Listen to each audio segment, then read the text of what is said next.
নমস্কার, 7 our news নেটওয়ার্কে আপনাদের স্বাগত।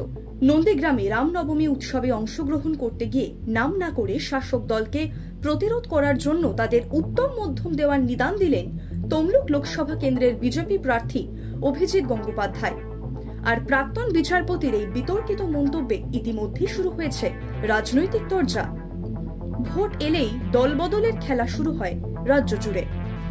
আবার ভোটের মুখেই বিভিন্ন রাজনৈতিক দলগুলিতে তারকাদের যোগদানের হিড়িক ওঠে। আর খানিক প্রত্যাশিতভাবেই প্রার্থী তালিকায় তারকাদের একটা বড় অংশই স্থান পান। ঠিক তেমনি বেশ কয়েকদিন আগে প্রাক্তন বিচারপতি অভিজিৎ গঙ্গোপাধ্যায়ের বিজেপিতে যোগদান নিয়ে তোলপাড় হয়েছিল রাজ্য রাজনীতি।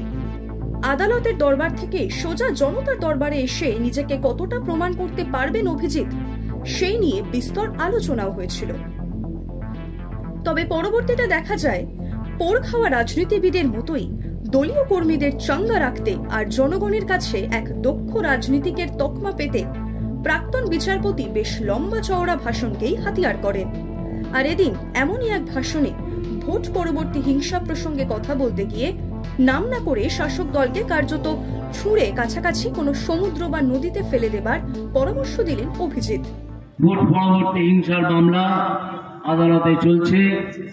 আমরা আশা করব এই ভোট পরবর্তী হিংসার মামলায় যে দুর্বৃত্তরা চিহ্নিত হয়েছে তাদের বিরুদ্ধে উপযুক্ত অর্ডার হবে, উপযুক্ত আদেশ হবে। সে হোক বা না হোক, আপনারা তো আছেন, তাদের বিচার আপনারা করে দিন। এই দলটির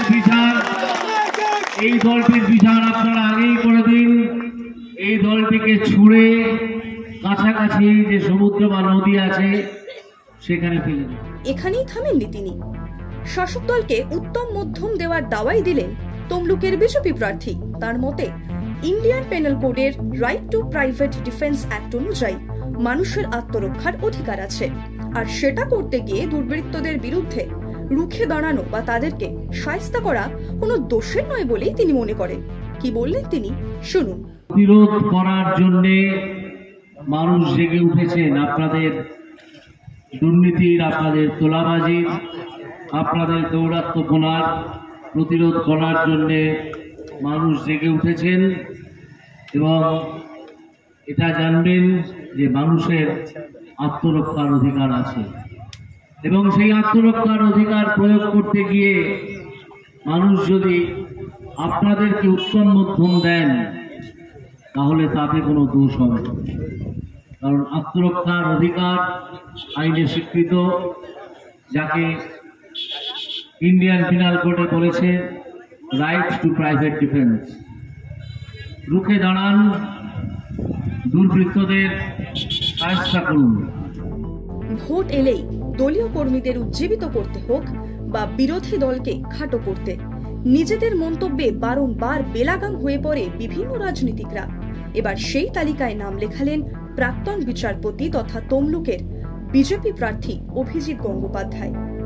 ক্রমশই বঙ্গ রাজনীতিতে এই বেলাগাম শব্দ প্রয়োগ কি তবে একটা ট্র্যাডিশনে পরিণত হচ্ছে? নন্দীগ্রাম থেকে মদন মাইতির রিপোর্ট, 7 আওয়ার নিউজ নেটওয়ার্ক।